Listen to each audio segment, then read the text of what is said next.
Hi, I'm Stuart. Welcome to my YouTube channel, or welcome back if you've been here before. In this video I'm going to do the In My Wildest Dreams tag. I was tagged in the comments of a video by Kelly at Books I'm Not Reading, so thanks for tagging me, Kelly. I'm just going to repeat what she said to properly credit the creator of this tag. She said that tag was created by @HeatherReads. This tag starts with, in as much detail as you can, describe these things. There are 5 prompts. The first prompt is your fantasy time and place to read a book. This kind of ties in with another fantasy I have, and that's a fantasy that I am able to rent a cabin near a beautiful lake in a out-of-the-way place. Even though it's a beautiful area, it hasn't become a touristy area. And it's enough off the beaten path that phone signals are not that great, so I'm not able to check my phone all the time. This enables me to be able to avoid all the static and bombardment of info we typically get. I can just be away from that. The cabin would have a nice porch in front of it. I'd be able to sit at the porch and read. And when I wanted to take a brief break from reading, I could look up, look at the wildlife, look at the beautiful lake. There'd also be a small secluded beach that I could sit out on the beach too if I wanted to read there. My fantasy time to read would be for an hour or two upon waking. I actually do this now. As I am retired, most days I get up and read for an hour or two. This is even before I eat anything or do anything else. Just a great way to start my day. The second prompt is your fantasy personal library, or your personal library if you've attained your fantasy. There's only 2 times in my life I ever wanted to be rich. One of them was when my mother was in declining health, and if we were rich we could have hired around-the-clock care to take care of her, which would have made our lives a lot easier. The second is that rich people can afford to have enough rooms to house all the things they buy.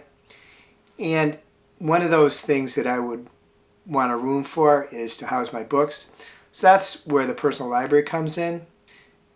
The personal library would have big windows that would face out to the backyard, and the backyard would have nice flower gardens, and beyond that there would be some nice woods to look at. The windows in the bookcases would be arranged though so that the sun would not shine directly on the books, because I wouldn't want the sun to fade the book covers. The room would have soft, comfortable chairs. They would have lamps that gave off the good light for reading. There would be a table with some chairs in a side of the room so that if I and other members of the household wanted to sit and read through books that we're doing research on, and we'd be able to take notes. The library would have a nice carpet. The colors of the chairs, the bookshelves, the carpets, the lamps, the walls would all be understated. It would want the room to be one that people could kind of be lost in a book in and forget the outside world. The third prompt is, imagine you have decided to build a bookshop. What would you call it? Would it sell new or secondhand books? Would it sell anything else? What features would you want in that shop? First off, I'm going to say that I'm not considering any commercial aspects to this. I'm just going to assume whether I was independently wealthy or the bookstore would support itself, that this would work financially. I know it's kind of a vanilla answer, but I would just call it Stuart's Books. I really can't come up with a clever bookstore name. My bookstore would sell new books. This is mainly because I mostly buy new books. I don't often buy used books. I would also sell magazines. I would want a good magazine rack. There's not many places now that you can see a good selection of magazines, and I want my store to have one. It might be nice too if they also had a selection of comics. I don't mean graphic novels, I'd have those too, but I mean selection of actually original comics, like you used to get in a rack when as a kid. Well, if you're my age anyway, used to have them at drugstores. You did a rack of comics. I would kind of like that too. I'd also have a cafe on one side of it. The cafe would sell coffee, tea, soda, pastries. There'd be a few little tables with chairs in the cafe so that people could have a relaxing drink of their beverage of choice and eat their pastry. The store itself would have a few soft chairs so that people could sit and read a book, or if they just wanted to relax a little bit amongst books.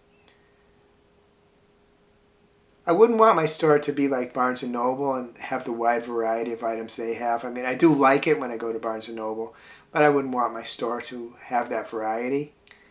I would want the store set up so that there could be authors' signings or even some author talks. That would be something I'd like having too.